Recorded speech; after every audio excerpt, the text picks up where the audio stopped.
Hey, what's up everybody? Just gonna do that iPad review that I said I was gonna do when I unboxed it. It's been about a week now, I think. Let me look at my calendar on this thing. It was the 19th. Yeah, well, I was just actually seeing that earlier. Yeah, it's been over a week since I got this thing. It's I haven't used it like constantly throughout the last week, but I have definitely used it enough to get an impression of it and how it works and what I overall think of the hardware and the software experience on this guy, which is what I want to review really. It's not necessarily a tour video. Excuse me. Now if I could get like a fucking Vectrex emulator, actually I'm gonna look that up.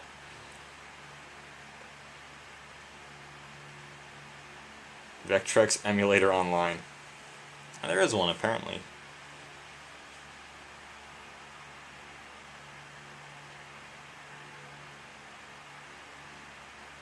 Select the cartridge. Armor Attack. It's a pretty cool game. Interesting.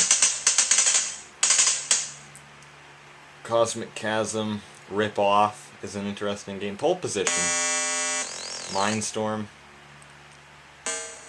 Yep, that's that. Sounds a bit miffed on this one. It does have the overlays though, which is pretty cool.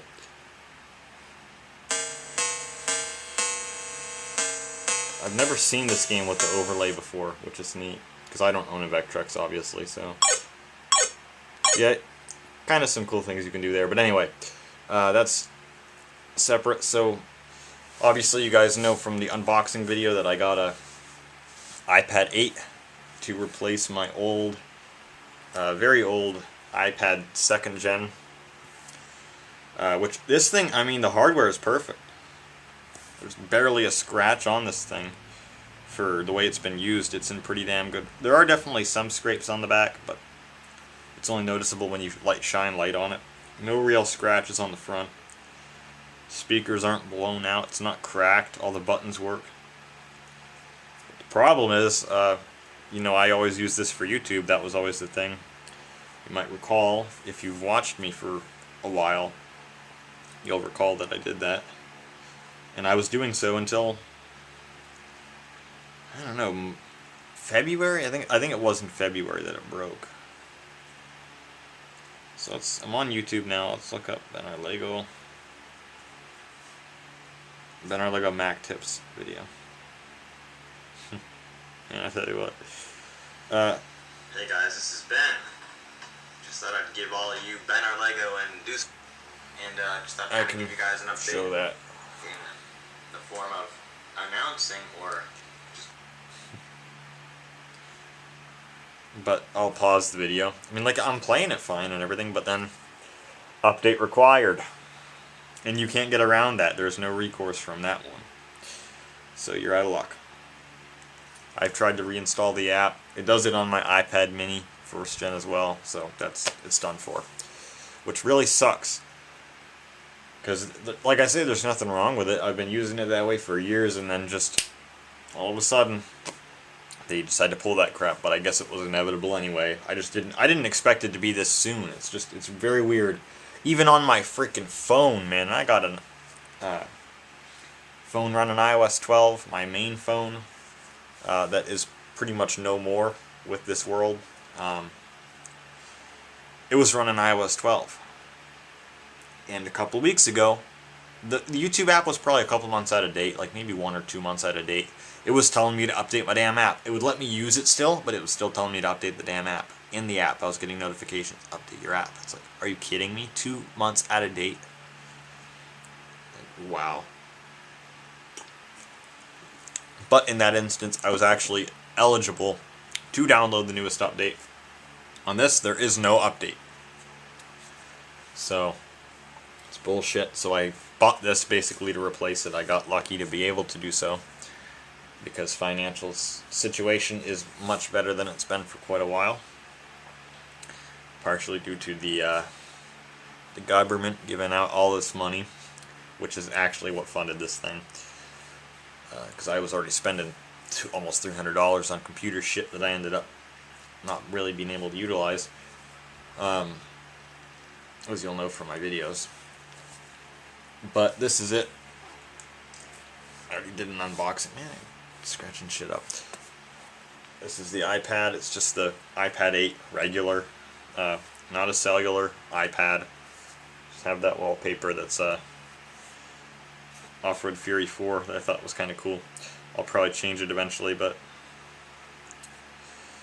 yeah, it's just space gray standard 32 gig.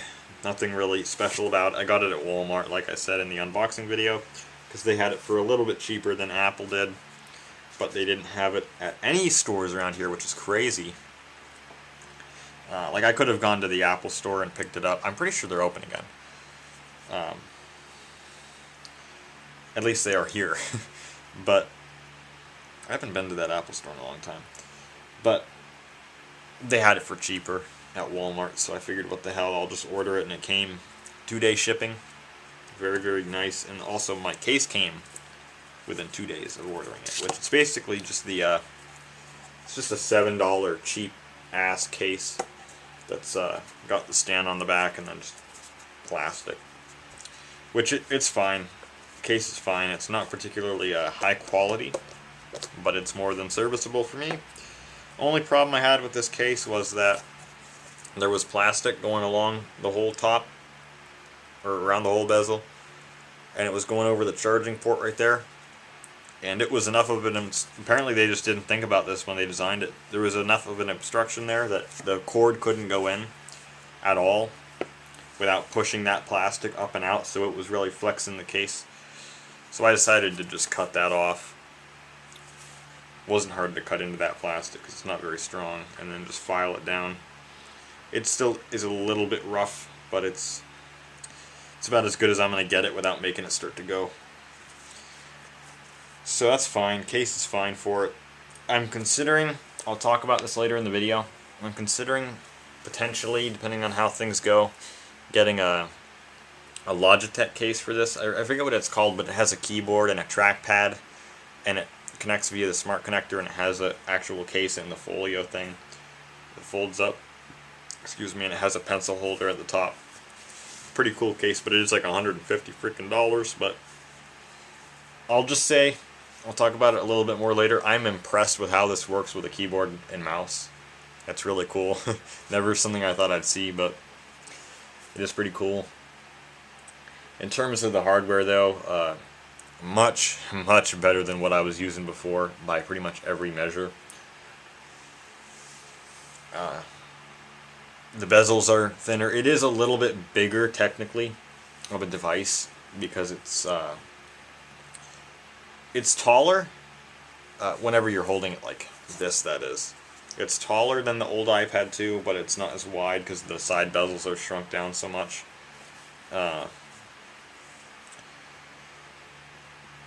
So it's basically, practically it is the same size, but it looks smaller just because the side bezels aren't as huge.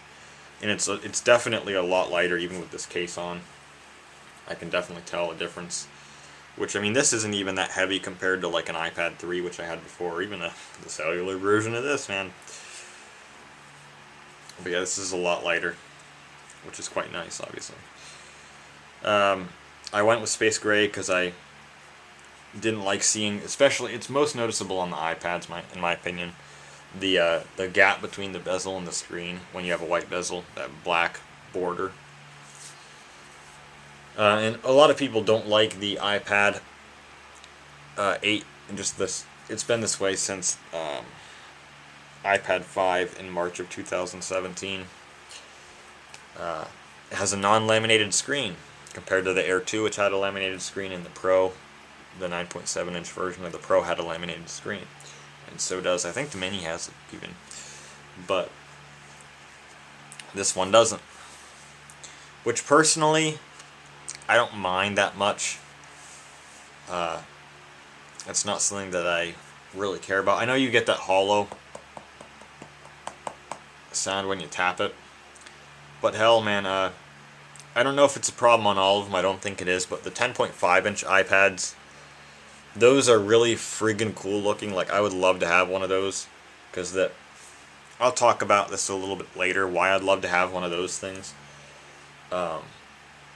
but they have the white spot problem. I mean, where they get like blemishes, warm, like, I forget what the name, it's just a white spot. It's hot spot, whatever the hell they called it. But that has laminated display, and that just opens up the possibility for stuff like that to happen, which in that particular instance, it's just a defect with either the screen on the 10.5 inch, the panel that they're using has a defect, or the way that the housing, the chassis, affects the screen. It just doesn't go well together. So there's something there that's not good. So I don't really mind having a non-laminated screen. The only thing that I noticed, though, is that hollow sound. I mean, it is kind of annoying. On the iPad 2, though, it's actually a lot less. It's there, but it's not nearly as bad, which is weird. You'd think this is not laminated by any mean. Nor is this, but this one is way louder, which I find weird. But other than that, man, the screen is excellent on this guy. Like I mentioned in the unboxing video, it's not particularly uneven. I see a little bit on the edges, but it's not bad. It's more than acceptable for an LCD screen. Pretty color consistent. It's not yellowed on one half or pinkish tint or anything like that. It's pretty good. So I'm pleased with the screen on it because I'm really picky about my screens. So I think it's pretty good overall. Obviously, I'm not really a huge fan of the fingerprints showing on the screen and the bezel, but it's an iPad, so it is what it is, really. It's just part of using an iPad. And an iPhone, it's just fingerprints on the screen all the time. But, yep, yeah, I'm getting tired. This is like my third take on this vid. But, so screen, like I say, it's just excellent. It is like half an inch larger on the screen, which, I mean, I can tell it is noticeable, but it's not like a major difference. 0.5 inches is not a huge amount, really.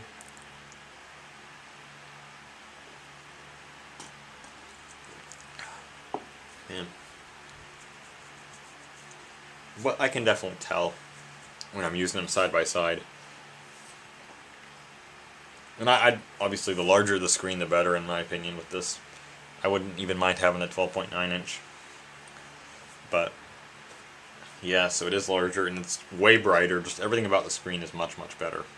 Obviously so, because we're talking a like 10-year difference in screen tech.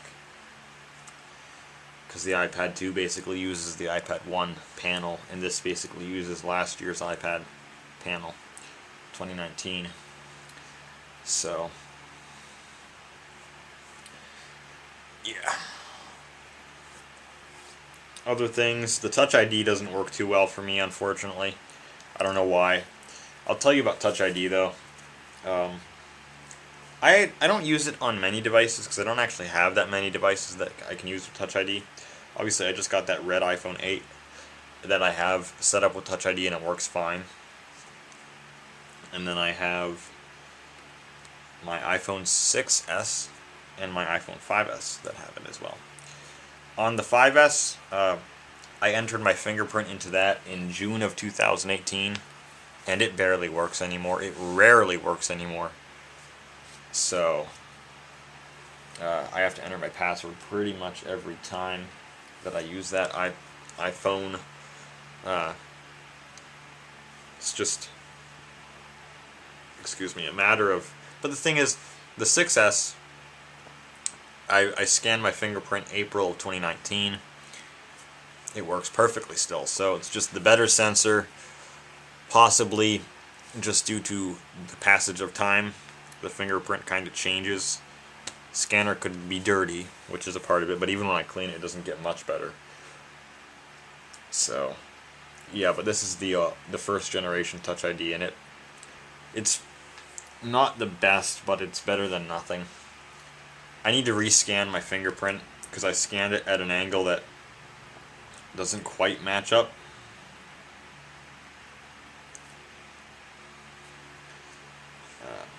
Because I scanned it holding it a different way in a different orientation, and it does make a difference, really. Perhaps I didn't capture the edges quite properly, but I'll just have to redo it. But even still, it's not particularly fast compared to Touch ID 2, which is basically instantaneous. So sometimes so far I have had to enter my password, but it is what it is, really. What else? Cameras, they're not really any good. Which, I don't really care about the cameras on an iPad.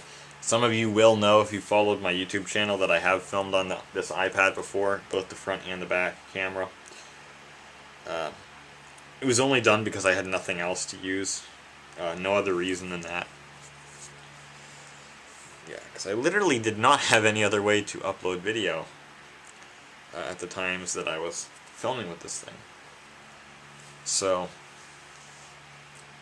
I don't imagine that will end up being the case at any point in time during the ownership of this guy, so I'll never probably use the cameras for video on this guy, so I don't care. I could do without the cameras, honestly, because it's not like I use them for video call or anything like that. I don't do that stuff on an iPad, just because it's just not ideal. Not for any real length, anyway. At least in my personal opinion.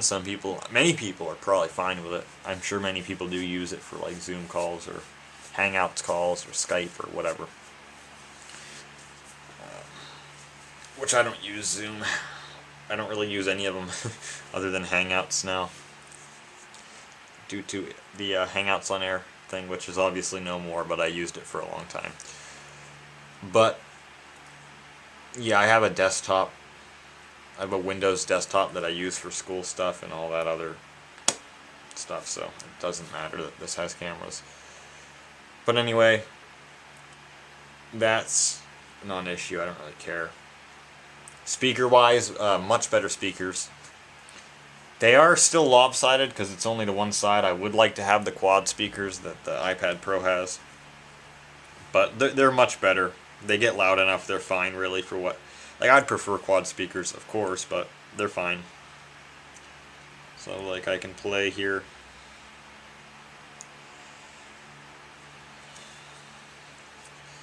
Like I say, though, they are quite lopsided, but we'll play.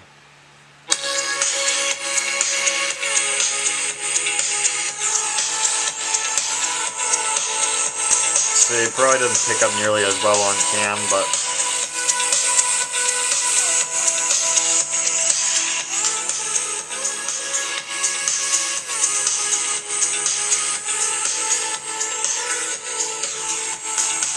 like I say though,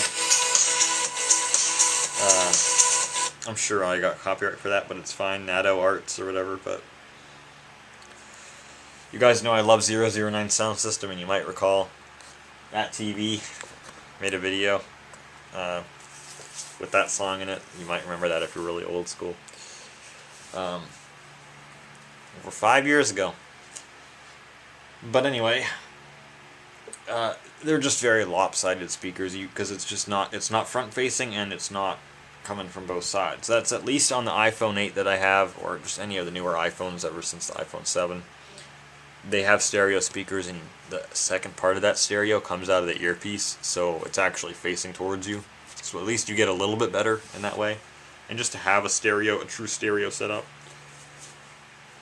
is better than what this is.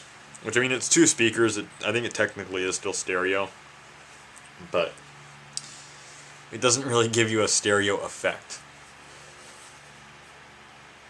But yeah, so the speakers are they're perfectly fine for what I use it for, really. But I would like to have nicer speakers, but it's not like a...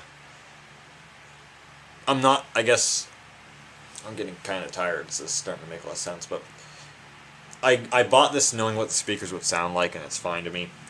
But the nicer speakers, the better. So far, I just gotta say though, that's pretty much all there is for hardware. I kind of miss the switch on the side, the hold switch or whatever the hell it was called there. That's for the iPods, but I think it's the same thing basically. Like the mute switch, that you could make it the lock rotation switch. That I miss. Because I'm not a huge fan of having to come into the control center every time I want to do These gestures, man, they just fucking confuse the hell out of me so far. We'll talk about the OS here.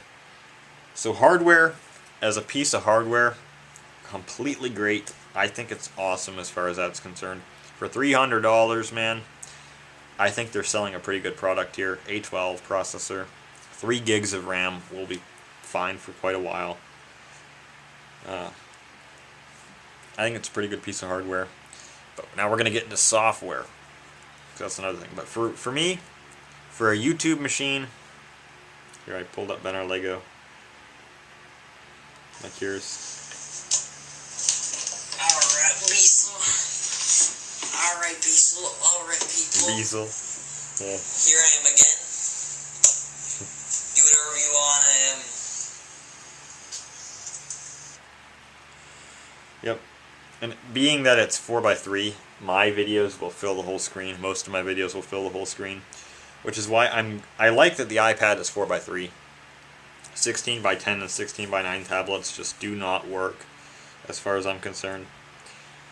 And a lot of the video that I watch is in 4x3.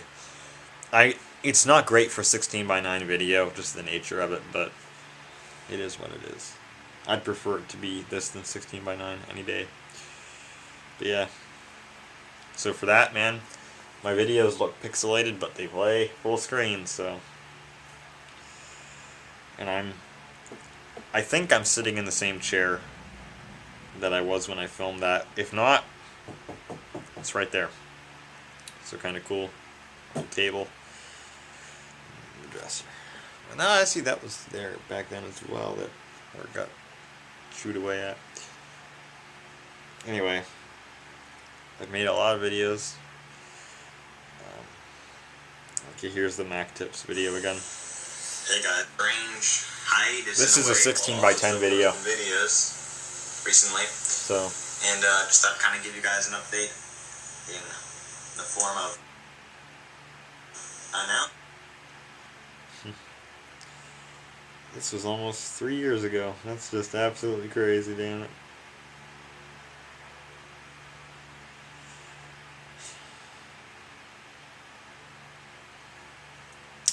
Anyway, as a YouTube machine, perfect, no problem there. Which is obviously has to do with why I got this case with the folios, because it's much better. Well, in a way, it's much better.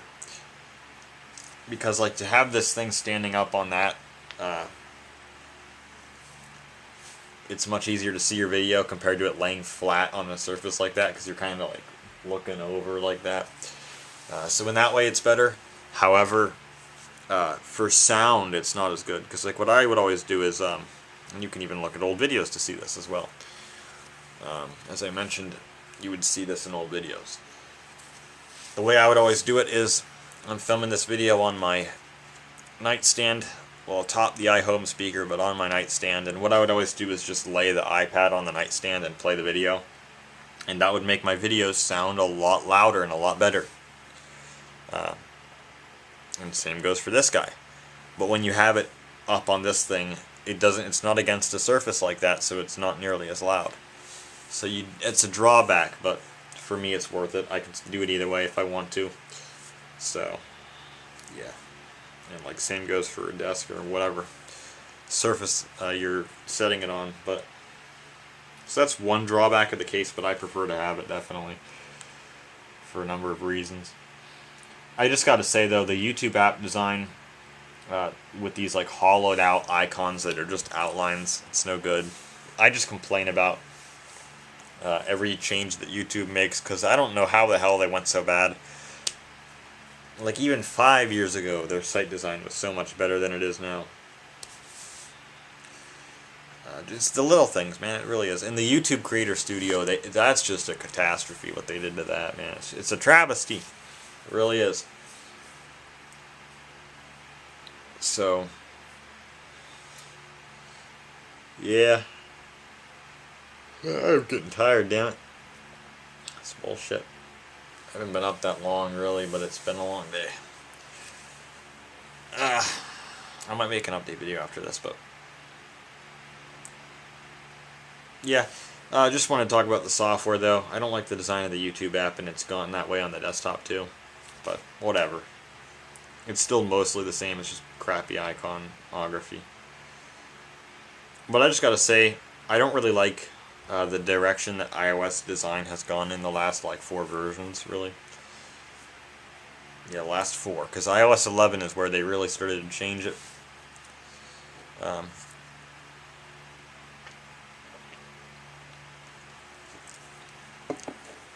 Echoing my sentiments, I believe, of the iPhone 8 video. I believe that iOS design peaked at like 9 or 10. And then it took a hit with 11 and 12. And then 13. You're definitely getting there. 14. Damn. I don't like the way they changed the widgets. Because they did it so half-assed. I don't really like the way they look. I think that the iOS 13 widgets were better. But the fact that they changed them to look more like the iPhone ones, but you can't place them anywhere on the screen, it's like, what the hell is that about? I don't like the redesigned Spotlight search, mostly because there's no transparency. So in light mode it looks like shit. So it's just this big gray crap, so it looks like you have like reduced transparency turned on or something, so it just does not look very good. In dark mode it looks a little bit better, but not really by much.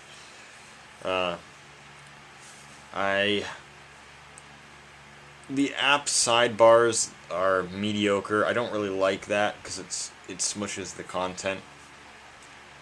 They've rounded off a lot of things in the UI, which, whatever really, but the new calendar icon kind of bugs me. It's just things have gotten so bold. Fonts are so bold everywhere. Things are so big when they don't need to be. Elements are not consistent. Like the Photos app is just a joke compared to what it used to be. Yeah, I'm just not particularly pleased with the direction of design with iOS, but it's serviceable, it's usable. It is what it is. And I'm not, for updating it, I'm on the latest iOS with this thing. I think it's like 14.4.1.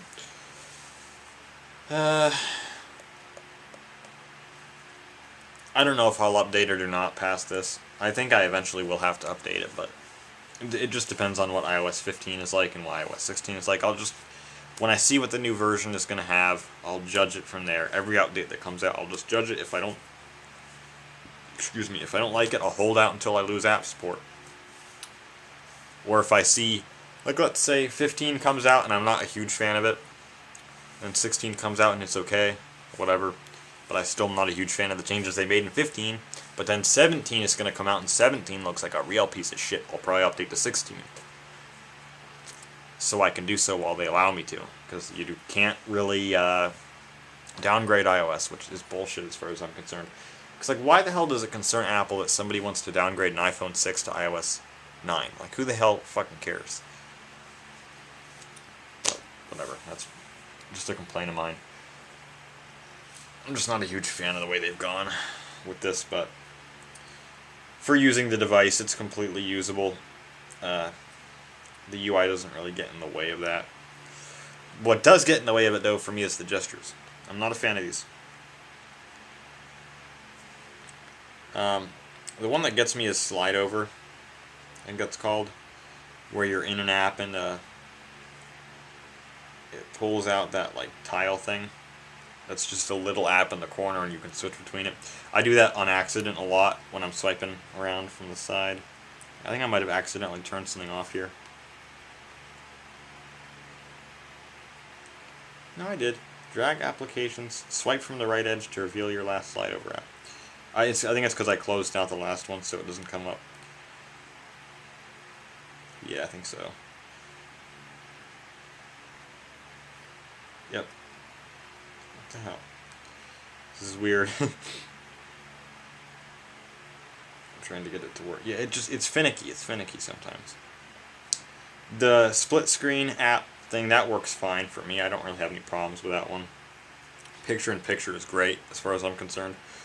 But what really gets me is these iPhone 10 and later inspired gestures. Like this conflicts with what the system is. Like I'm using an iPad with a home button. It doesn't On the newer iPads, it makes sense because they don't have a home button, obviously. It's just the new design. Rounded corners, the whole deal, and I'll talk about that in my next video, probably. But those gestures conflict, as far as I'm concerned. Because a lot of times when I'm trying to... You gotta be deliberate with your gestures. It's not a simple thing that you can just do. And just have it work every time, do exactly what you want every time.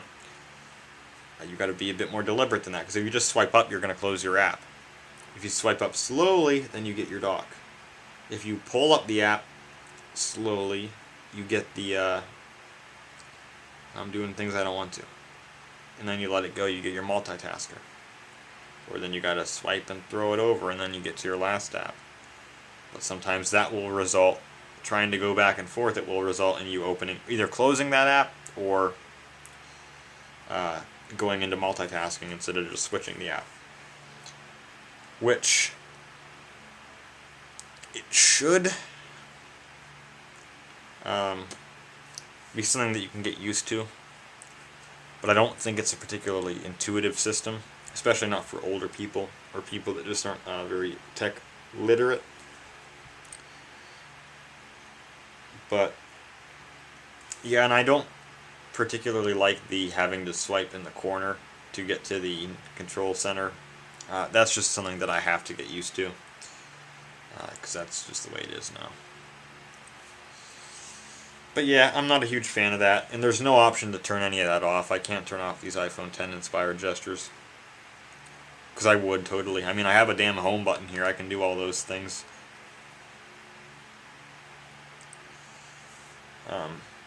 That's just me. But I like, one thing I really like though is Safari. And I have Microsoft Edge, and it does it as well. Defaulting to desktop sites. I love that. That makes it so much closer to a real computer for me to have desktop sites every time. No fuss. I don't have to worry about it not working. I don't have to go into it every freaking time and change it. Request desktop site, no more. It will always be like that. I don't know of anybody that's trying to circumvent that yet, because if they are, then they're fucking stupid bastards, and you shouldn't go to their website anymore. But I love that change. That makes it so much more useful for me, man. That makes the web browser on this really competent, and something that I could use in place of a computer for that purpose for the majority of things. And the ability to download files. The file manager isn't as stout as it necessarily could be, but it's definitely enough that I can get my files back to a computer and manage them there when I want them there. Just the fact that you can download things at all. Like, I can download music. I can literally download music. The only thing is, like, they need to have an option, like, you can download an MP3 and import it into music. That I can't do. I can play it in the Files app, but that's not the best option. I want to be able to take that from Files into music. Things like that they need to add, and potentially they will eventually, but yeah, like how even like people say it's pirating stuff, you know, there's plenty of like I have music that I store on Dropbox. I download that on here. I can't do that. I have to download it to a computer, sync it via iTunes. My GarageBand songs, can't put them in music without going on the computer, but the files are here. I'm seeing them now. So yeah, they're getting there with it. There's a lot more things they could add, but it's a lot more usable from that perspective than it used to be. And I'm really impressed. I used my Apple, it's back there, my Apple wireless keyboard and Magic Mouse with this. I'm impressed by that. Unfortunately, I only have a Magic Mouse 1, so I can't use the scrolling or gestures, excuse me, which really is limiting. But like, I could buy that Logitech accessory that has a trackpad and a keyboard, or I could buy a Magic Mouse 2 or a Magic Trackpad 2, which are things that I've thought about doing anyway, at least the Magic Trackpad 2. And I could end up with a very nice system in that way. And yeah, it works very well with that setup. And I'm impressed by that. I'm very impressed by that. So yeah, I think Functionally, the OS is better, other than I don't like that the gestures are not optional. Some of them are optional, some of them are not. They should all be optional. Individually so, I think.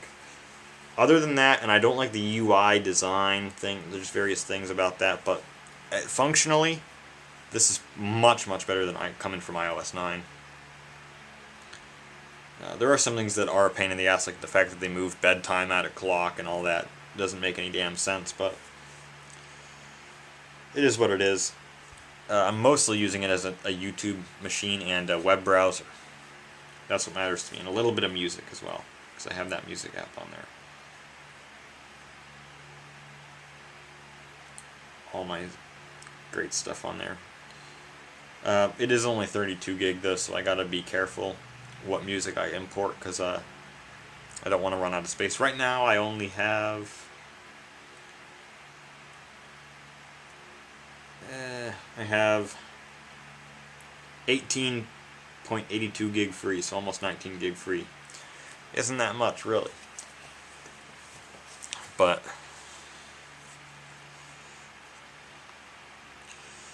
yeah, I deleted a lot of the default apps that came with it, like iMovie and iWork apps, because I don't use any of that shit. I kept GarageBand. That's the only one that I kept, because it is pretty cool. The GarageBand for iPad is pretty neat. It's not as usable for certain things as the desktop version, obviously so, but I just like how you can play. I have it set to an autoplay thing here, but just the stuff that you can do with it's pretty cool.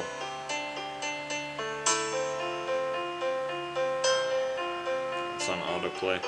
Just the fact that you can play it. Obviously it's nothing like a real piano, and it there's some people that might be able to get good at playing like this, and I'm not one of them, but it's just cool to mess around with as far as I'm concerned. So it's just a neat little app. It does take up a lot of space though. I might delete it when I run out of space, but for now I'm keeping GarageBand because it's pretty cool. But yeah, I just think it's a cool app. I always liked GarageBand ever since iLife. What was it, 04? 08. Yeah. Poor YouTube subtitles don't do that anymore. But then I have Weather Channel, because there's no freaking weather app. I need to have weather, which I don't look at as much as whoa, fell backwards. I don't look at it as much as I used to, because I only really look at the weather to see, oh my god, it's going to be 21 low. I just always check it to see how cold the nights are going to be and the mornings are going to be, because that's really what matters to me. I have the calculator, because they don't include a freak calculator. Doesn't make any damn sense, but they don't. I have Hangouts. I don't really need Hangouts. I don't know why exactly. I installed that because I don't get notifications on my desktop for Hangouts. Unless somebody's calling me, but even then sometimes I miss it. So I like to have the desktop, or not the desktop, the notifications on here. But I haven't even signed into it yet, because I refuse to sign into YouTube on this thing. At least for now. Which, I mean, that was the same hard line I took with this for various reasons. It was around this time, I'll tell you. But I haven't even signed into that yet, so I might just delete that, because it is what it is. I'm not going to do a Hangouts call on here like I kind of went into earlier. I'm not going to do that on here. So yeah, I have Edge, like I said. I have OneNote, and I have Outlook. Which, Outlook, I mostly just downloaded that out of curiosity, because that's not my main email account, but I just wanted to see it. Because I have it muted too. I have all notifications muted. I don't want any notifications to come out of this thing at all. None. No fucking ding sounds. No. I am tired of hearing fucking tritone sounds, alright? But, so I don't have any notifications turned on for this device. GarageBand, I forgot to turn that off, and it went ding on me earlier and pissed me off, so that got turned off too. No notifications. Unless I want them, like Hangouts. I want notifications from that, but I haven't even logged in yet, so it is what it is. But if you want to see it, I'll just show. You've already probably seen it, but like I said, I got that ATV wallpaper. Oh, I have ad block as well. I installed ad block. I just got some random shit in this folder. Ad block for Safari. It's really cool. And then all the default apps. I don't really use the widgets off to the side there. I don't really care to. Also, I have kept the recent apps thing. I actually do find that to be useful. I haven't put any more still. It's pretty default home screen layout that I have here. This video went way fucking longer than I wanted it to, actually. But I'm about to be done. So yeah, very basic setup here on this iPad. I don't really have any reason to change it around, so I just leave it the way that it is. Like I say, YouTube is the key. So I'm pretty happy with this device overall. I don't think that I will... This is not going to be like a workhorse for me, but hopefully I will use it enough over the next... I'm hoping to get like as many years out of this thing as I can possibly get, hopefully. But I might talk about something in a future video. But I'm trying to get a long time out of this thing. This is one of my biggest purchases in a while. And this is not something I really expected to happen. But when this thing lost YouTube, I kind of had to do that at some point, eventually. So, I'm pretty impressed with the device. I think with a couple of OS changes, they could really make it good. And like I say, I want to get that Logitech, at some point, that Logitech keyboard and trackpad case for this thing. Because that would make it like a laptop, and it actually is quite functional in that setup. And I'm quite impressed with that, so... Pretty good unit. I would recommend it, honestly. If you're just looking for a basic... I mean, really, this is probably the iPad for most people. You're going to be overbuying with the Air, unless you really want the new design, which I do not want the new design, for reasons that I will talk about probably in another video. I think it's a great piece of kit for $300. It really is. I'm surprised that Apple sells this thing for so cheap, and I know they do it because of the education market. But it's really a very good piece of hardware for the price. It's surprisingly cheap for Apple. So, this is probably the best value that they have right now. Other than maybe the S... Well, this is more valuable than the SE, I would say. But the SE is pretty good too.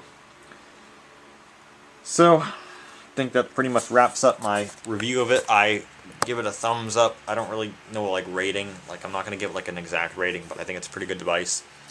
There are certain things... the hardware, I think, is perfect. There are extra features that you get on the higher-end models, particularly quad speakers and a larger display that I would like. But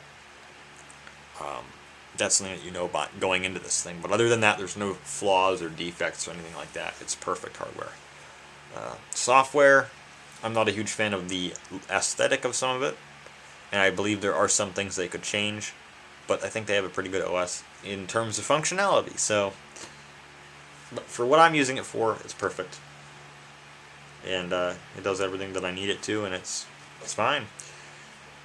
Now, if I could only take care of that guy, that thing, it's a pretty beastified computer by a couple of metrics, but it's getting to be dead, so I'll replace it eventually. But I'm going to do another video. That's my review for this. Hope y'all enjoyed it. I know it was pretty long. I tried to keep it short, but I can't do that, so sorry about that, man. Catch you guys later.